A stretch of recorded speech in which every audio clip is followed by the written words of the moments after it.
So you were animating since when? You were a kid? I was 12. You were 12 when you started. What were some of the first things you were drawing? First thing I did was a stick figure fight on the side of a dictionary. Awesome. I spent most of grade 6, I'm 12 years old, most of grade 6 burning through dictionaries. Really? And, the teacher would be like, and so this is how you multiply 6 by 12. And I would be there in the class just doing like stick figure, next page, and putting together this like...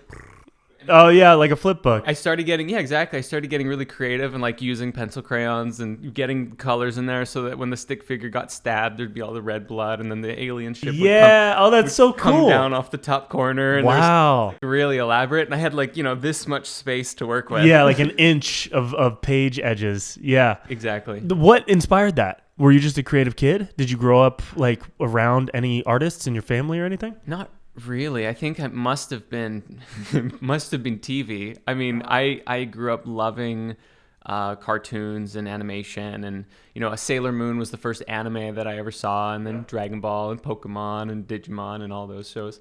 So I think I just had an affinity for animation, and when I realized I could do it myself, despite even in such a simplified manner, it was just really appealing. Like, I like to think maybe the divine mind was working through me in a way, because by the inspiration itself, if I hadn't had that inspiration, spirit science wouldn't exist today. Right. And we could describe it in this way. Of course, there's many different ways of saying it, but you could say, if you're more on the spiritual side, that God was kind of working through me, had a plan for me, had this whole vision, but had to get me learning how to make cartoons early on so that I would be ready to go by the time that my spiritual awakening came around. Mm-hmm. Yeah. Or you could also look at it and just say, wow, it's a string of coincidences and synchronicities that led to the creation of this thing in the future that would... Well, the former sure sounds cooler. I prefer God over coincidence. It's very humbling, I think, too, because then it's both humbling and it takes humility. And I think this is true for anyone to acknowledge, that it's not... Yeah, just to claim ownership over everything that you've done and not acknowledge anybody else. As it is said, those who exalt themselves will be humbled. Those who humble themselves will be exalted. Mm-hmm. So I like to just give it all to God, give it all to Spirit, and say, glory to God. I have no idea what the plan is even for me. And every day I'm just doing my best to walk in the path and let Him write His story through me, because He can make a much better story than I ever could. Yeah, and you had no idea when you were 12 drawing stick figures killing each other where that was going either. Isn't that cool? You could start doing something that you're interested in at a young age, and it turns into an entire career and a life. But in that age, your sense of innocence and your lack of awareness is like your greatest gift, because your lack of awareness doesn't allow you to get lost in the what's this going to become sensation, right? And the thinking of like, what's the future of this? What is it even worth drawing this stuff? Like, no, you're just in the moment drawing bloody stick figures on the side of a dictionary, having an awesome time, right? Yep. Yeah. So I think that's super cool. I appreciate that. Yeah. Mm-hmm. So you stick figure drawings on the side of dictionaries. What was the next phase after that? Then I learned that I could do it on a computer. Okay. And so I was 13, and I had just started a new school, junior high school, and there was a Mac lab, which was filled with the 1984 Macintosh computers, like the old of the original Macintoshes. Yeah. So we and by we I mean one friend and I realized we could make cartoons using, I guess, their original version of Keynote. It was like the old school PowerPoint kind of slideshow thing. Yeah. But you could draw shapes. So I started doing the stick figure fights there, because I could just do a circle, and I could do 4 lines or 5 lines, and right. I could make this thing. And I was like, the way that you'd animate it afterwards, you make this slideshow with 100 frames, and then you just go. Oh, you just press the button. You had to tap. You couldn't hold it. At least I remember I would be sitting there going like this. Maybe I could hold it, and I never figured that out. But I would just be tapping like crazy. But then fortunately, within about a month or so of that, one of the teachers saw what I was doing, and she's like, hey, we have this software on this other computer. There's a newer computer, and it's called Flash MX. And I'm like, oh, tell me about it. And she's like, well, look, you can make, it's like what you're doing, but it's better. And I'm like, Oh. And that was really the beginning. You know, I started watching videos on the internet like Homestar Runner and, you know, going to Newgrounds and watching like these super old, you know, there was the E-Bombs World and all that. E-Bombs World. There's Wow. so many of these different what a throwback. sites. Yeah. I think Newgrounds was my favorite along with Homestar because Newgrounds was very much like you could just upload anything. Everything by everyone was their motto or this slogan. is pre-YouTube.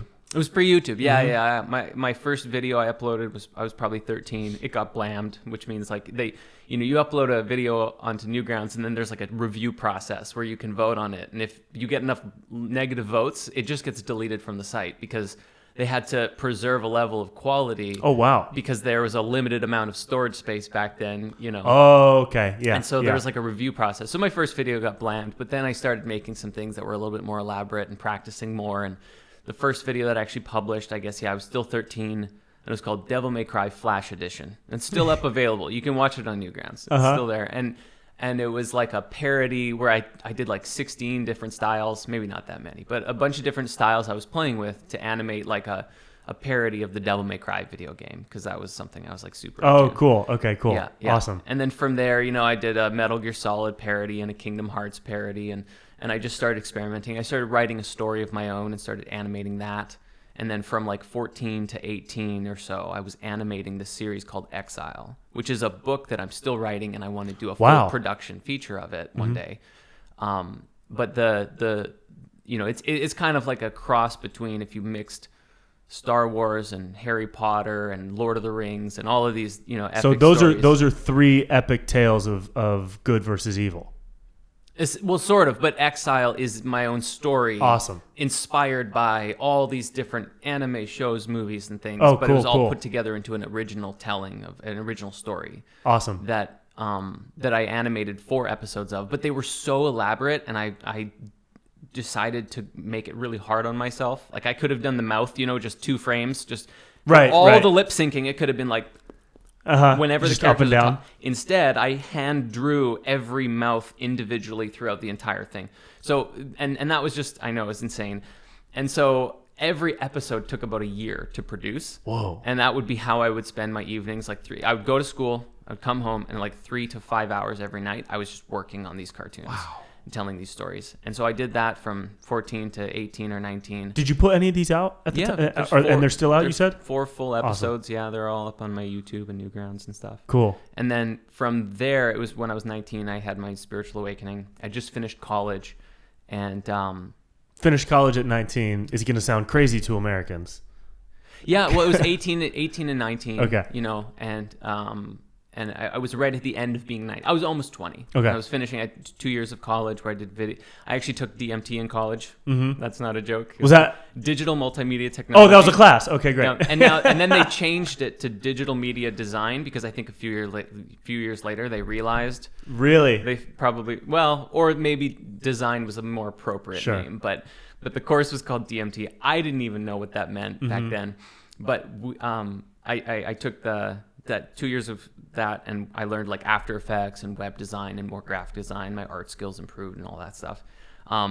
In some regards, I ended up teaching the 2D animation class because I was more advanced than my teachers were as far as 2D animation goes. Really? Yeah. Oh, because you had just been doing it for so long. That happened in high school as well. Yeah. I had a computer graphics class, and they were like, all right, now Jordan's going to teach the class for the next 3 days. We're going to learn Adobe Animate or Adobe Flash. And so that was really fun. Awesome. Yeah, you know, it all came together. I was just at the tail end of college. I had a spiritual awakening, and I was watching, you know, extra credits and these other YouTube content, and Spirit Science just came about as a result of kind of putting all the pieces together. And originally I was only going to make 12. Mm-hmm. That was going to be it. I made the episode about thoughts and chakras, astral projection, meditation, dimensions, and then I was like, the finale is going to be this human history movie. It's going to be like 5 parts because it's so much. Talk about Atlantis, fall of Atlantis, all this stuff. And then I'm just going to go like this, and I'm going to see what else is out there for me in my life. I'll probably keep doing the spiritual stuff. I'm very, very interested in it, but we'll just see what happens after these 12. And then Spirit Science got so popular so fast. I was inundated with messages. I'd never seen that level of success, and everybody was asking for more. And I felt there was this responsibility to keep going with it and to keep growing it. Yeah. And so I did. Awesome. Now, did you grow up with spirituality at all? Any semblance of it? No, actually. Well, my parents took me to church when I was a kid. Mm-hmm. You know, we would go to Sunday school, or, well, it was Sunday school for me, you know, but we would go to Sunday church service, and I always hated it and didn't get it. I always had to wear these, like, really, you know, suit-like Those shirts. tight, conservative style, like, yeah. Oh, I shudder just thinking. Yeah. About it. Not fun times. But we would go into, you know, we'd go to Sunday school, and sometimes we get to watch like Veggie Tales and stuff. So that was fun. But I just didn't get it. I didn't have any sort of connection with it. And so when we finally stopped going, I was relieved. And I didn't really think about it. And my family didn't really push any spiritual agenda or anything like that. They're just like, let him figure out whatever he wants to figure out. Mm-hmm. So I went through a wave where I just didn't think about it. And then I went through a wave of being like a very severe atheist. Being like severe atheist. Yeah, I was really like, I mean, I think what triggered that was I watched Religulous by Bill Maher. Oh my God, yeah. Which is really a very... Wow, I haven't seen that in so long. Yeah, it's so funny. And yet at the same time, I watch it now and I'm like, actually, this is like really arrogant. I find myself disagreeing with a lot of it because he's asking these pointed questions, not letting the people responding, and then putting in these like kind of like comedic sound effects and stuff to like make fun of them and their answers when it just didn't seem like appropriate now. But back in the day, I saw that and I was like, these people don't know what they're talking about. Bill Maher is a genius, and I was really into him and his work and his show and his stand-up routines, and kind of went through like a wave of atheism until I wasn't. I don't know, something really shifted. Like I think it was, let me see. I met some people who introduced me to The Secret. You know, the Secret, the movie The Secret. Yeah. And along with that, one of the people introduced me to chakras and Reiki. And I was like, I've never heard of this before, but I'm very curious. It was funny because I was actually invited to this, it's like a gathering of, it was like a meetup, I guess like a business, digital media, graphic meetup event that my school was kind of not facilitating, but some of the people within the school were like facilitating, and other local entrepreneurs and business owners would come, and everyone's just there jerking each other off, giving each other business cards, you know, and it was Network City. It was networking city, and it was kind of strange. Like I didn't really feel like I fit in there, but there was this one woman who was just kind of sitting by herself, and I was like, let me go say hi because I got no one else to talk to. And she's like, yeah, I'm a Reiki master. And everyone else is like, oh yeah, I'm CEO of this, and I do this design, and I'm an artist, and I'm a video person, I'm a web person. She's like, I'm a Reiki master. And I'm like, I don't know what that is. You master rakes? You're good at sweeping up leaves? So she explained it to me, and I was like, I've never heard of your energy? What's energy? You know, I mean, like electricity, what are you talking about? And so we talked a lot that night, and she invited me over to her place, and then her friends introduced me to The Secret and some crystals and stuff, and I watched The Secret, and I was just like, wow. Because my whole awareness of reality was starting to shift on its head, and I'm like, everyone, if we just be happier, we'll be happier, and life will be better. Come on. Like, and everyone around me, my parents especially, were like, oh my God, just shut up. You know, like, no, you can't just make yourself be happy and then life is better. That's not how it works. And I was convinced that was how it worked. Yeah. And so that just kind of started the process. I started learning a little bit more about all of these subjects. And then my mom actually dropped I'm sitting down reading or something, and she drops The Ancient Secret of the Flower of Life on my lap. Wow. And turns out she had this kind of a secret stash of spiritual wisdom with her for a very long time. And can I open it up? The first thing I'm reading is like, there's a sphere under the Sphinx that holds the records of ancient Atlantis and da-da-da. And I was like, whoa. What? Yeah. And I just poured through the book. And I basically spent the next like 3 months just studying those texts and some other things other books that I had at the time. But those ones were by far the most impactful to me. And then from there, I mean, that was the beginning of spirit science. And even the name spirit science, I remember I think I was meditating one evening, and then I got up and I was like cleaning my bookshelf in my bedroom. And then suddenly I just like, it was like a flash of light in my mind. Spirit science, that's the name. Because I was like, I want to make a video about this, or and it was like, ooh, make this series. Call it spirit science. I was like, Yes, Yeah, of course. That's it. That's a download, dude. Yeah, That's what you got. That's I got awesome. the download and Yeah. then I installed it and I uploaded it. Yeah, and then you taught the class about it. Yep. That's great. Watch the full episode of the Good Trip podcast using the link in the description. Enjoy.